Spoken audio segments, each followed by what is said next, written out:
Good evening, good morning, good afternoon, YouTubers. This is Jerry Diamond with How to Get Out of Babylon. And I'm going to read Spirit Flyer Series Book 2, Toy Campaign, Chapter 22, A Cry to the King. When all else fails, call out for help. Or when all else fails, read the directions like Susan tried to do in the Book of the Kings. Read the Bible. Don't just read it, but do it.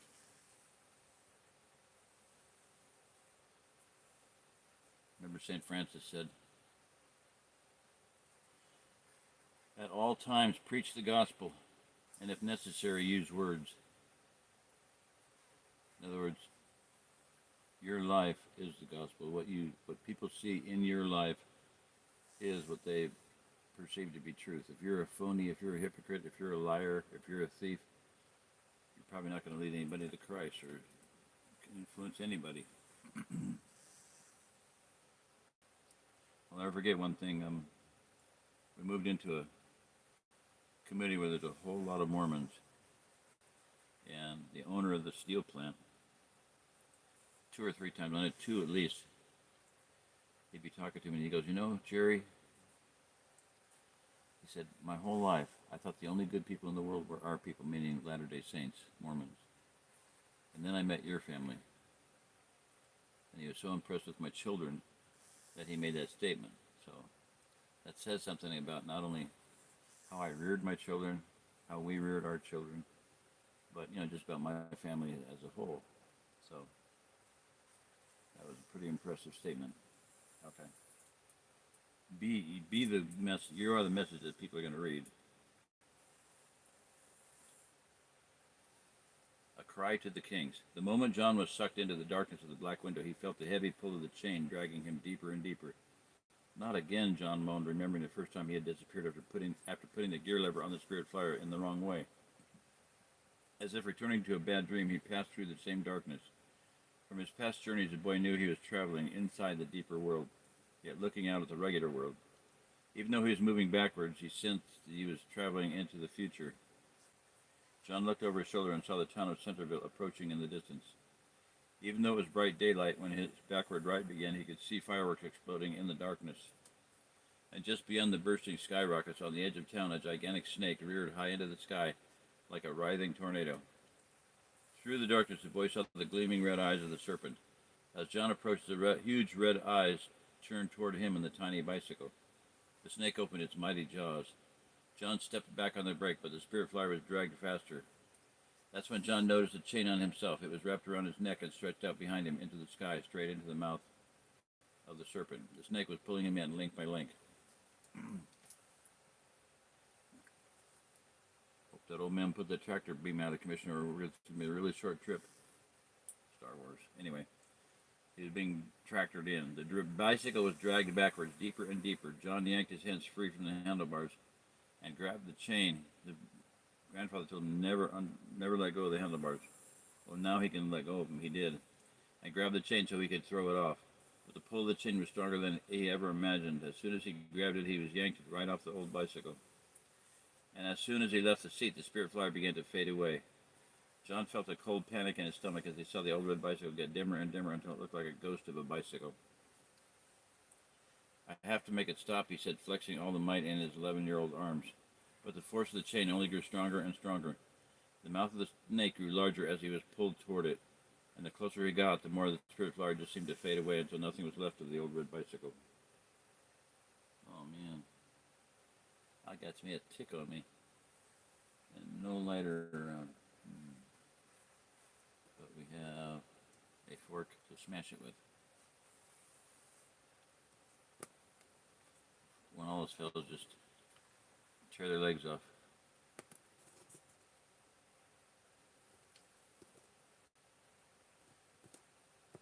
They're very hard to crush, but if you get a rock, you gotta have something really hard to crush them. And they gotta be between a rock and a hard place. They gotta be hard, something hard to crush them with and something hard to crush them on. I don't think it's gonna move. Where'd it go? Doggone it. I lost it. There it is. Fiddly-dee, Millie. Okay. Camouflage, black on black. Since he didn't see the spirit flyer, the chain seemed the only thing left to hold on to. By then he was directly over the town. The fireworks were popping all around him as the chain carried him straight into the mouth of the waiting serpent. No, he cried. He was so afraid his heart felt as if it were coated in ice. As he traveled deeper inside the darkness, John saw a faint blue light before him. As he got nearer to the light, he began to hear a steady pounding noise. The pounding grew louder as the light got brighter. Smoke moved below his feet as if he were standing on clouds. Then the pulling stopped. The chain was heavy around his neck. The dark links hung down on his chest, the ends disappearing into the snake. John felt hope for an instant. The chain jerked tight, pulling him forward. He tried to dig his heels in to stop the pull of the chain, but his feet slid through the smoke. The chain tugged him again, jerking the boy forward, off balance. No matter how he fought it, nothing could stop the pull toward the blue light. As he was pulled closer, the smoke cleared away enough for him to see. Someone whose back was turned was in front of him. The chain pulled the boy closer. The figure was standing in front of a huge mountain of glittering, gleaming objects. The toys, John said. He stared at them as if he were staring at all the treasures in the world gathered in one place. Then the figure in front of the boy toys turned around. With a smile, he pulled the chain and John stumbled closer. Welcome, the ghost-like figure said. John gasped. The person holding the other end of the chain wore John's face. His demon. John rubbed his eyes. For a moment, the boy felt as if he were looking into the reflection of a nightmare. At first, he thought the figure was a daimon, but the other boy seemed too real, too much like John. With growing despair, John realized he was back in the exact same time and place as the last time he disappeared. Except instead of repeating history, he seemed to be repeating the future. I knew you would be back, the ghostly John said. You'll always come back. We made a deal. You don't break the order of the chains. No one breaks the chains. You'll always come back to me because deep down I am you. No, John, no, John said, this is me. John tried to look away from the odd image of himself, but he couldn't. The figure, still holding onto the chain, walked over to the pile of toys and more toys. He picked up a baseball mitt at the edge of the pile, tossed it toward John. Catch, the ghostly John yelled, and then smiled as John's hand automatically reached up to catch the mitt. The mitt was an expensive brand made of the finest leather. John admired it so much for an instant that he forgot where he was. He put it on his left hand. The chain rattled. That's what you came back for, isn't it? The ghostly John asked, and laughed. Now you can have it. You can have all the toys you want from the Toy Mountain. Everyone in town will be here soon, so you better choose now. They've been down at the new toy store getting a taste for the toys. Everything is free just for the asking once you pay a tiny admittance fee. Just think, toys galore, all you want forever and ever. I can have anything, John asked. He thought he almost remembered the answer before the other John could speak. You can have anything, his ghostly image said with a smile. How about one of these? The ghostly image stooped down and picked up a toy locomotive from the edge of the pile. He tossed it to John, who caught it with the baseball bat. The train was a beauty. Like an ant. Or easy to kill. And it had a kind of licorice smell. Spicy smell.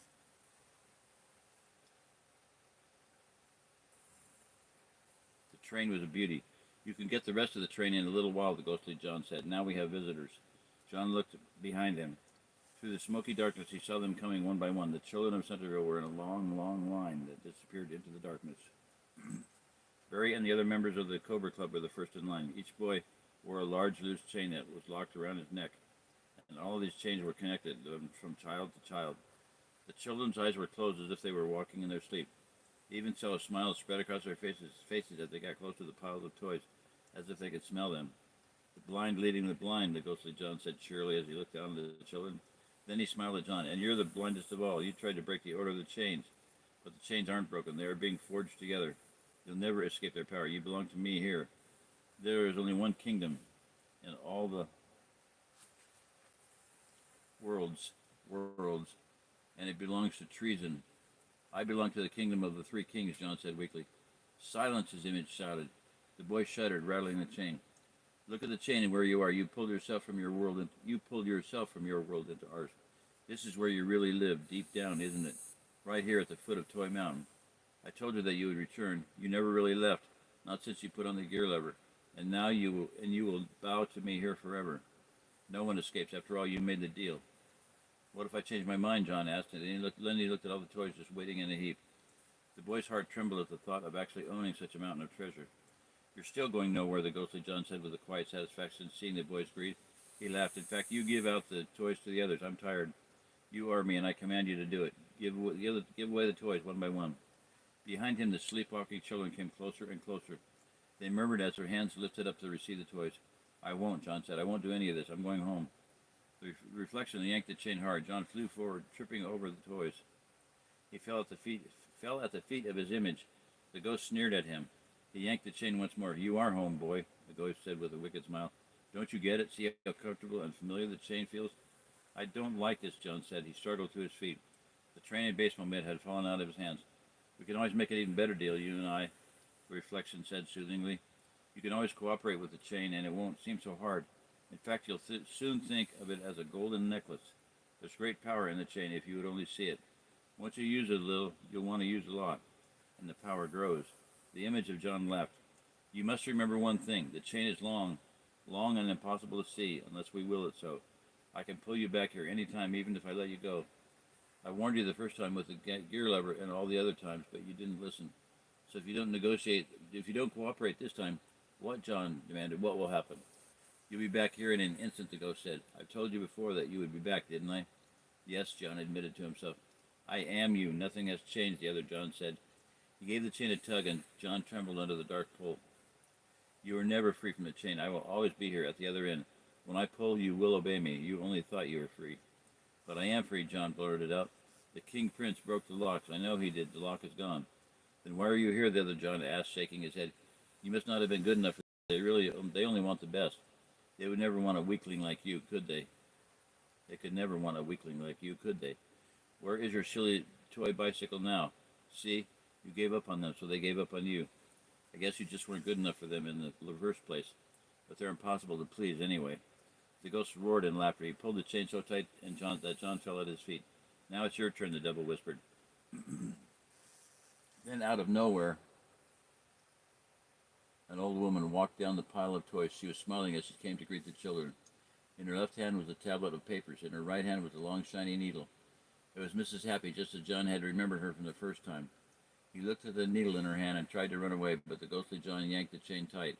He struggled like a fish hooked on a little line as the old woman came closer. I've come to collect, she said with a smile. Time to make it all official in writing, in blood. John struggled wildly against the dark chain, but the image of himself held tight. All it takes is a drop, the woman said to John. Just a drop a day keeps the fear away. A drop a day keeps the fear away. She reached the bottom of the pile of toys. She walked over to John quickly. Be a cooperative child now, Mrs. Happy said. You wouldn't be here if you didn't want the toys, and I practically given them away for free. Just a single drop of blood for your signature, a mere permission form. Where else can you get a deal like that? And this time, you can take the toys back with you. John looked down at the new toys, just waiting to be used and played with. For the first time, he was beginning to see the doubts he had in his heart about the three kings. At once, he felt like a traitor for even thinking such thoughts. You are a traitor, the ghost John, who quickly agreed with the boy's doubts. That's why you still belong to treason. Now let's get on with it. All you have to do is donate one drop now. When you do it a drop at a time like this, it doesn't seem so bad. This is home, boy, so you might as well have fun, all the fun you can. It doesn't get any better than this. No, John said. He swung the chain at the ghostly image of himself. But he spun in a circle so the chain wrapped around his body. His arms were pinned to his side. He felt totally helpless and frustrated. Bitter tears began to fall. The old woman moved closer. She picked up his hand and felt the hot, warm fingers full of blood. Look at the little boy cry, the ghost mimicked in a baby voice. Does he want his mommy and the mama and dada? Yes, John cried bitterly. He called out to the kings in his heart. Daddy, Daddy, the reflection sneered. What a baby you are. No wonder the kings didn't want you. I hate you myself. Think about that, you sniveling traitor. I don't want the toys. I won't sign, John cried out. In his heart of hearts, he cried out to the kings once more. Mrs. Happy waited, licking her lips, the needle an inch away from his right index finger. But in a deeper, quiet place, the tears of the boy's heart were heard. End of chapter. The next one, inside a beam of light. So, all right. I hope people are listening. I don't think anybody is, but I hope they are. Maybe they will. Get off here. Probably nobody on. Oh, one. Anybody out there?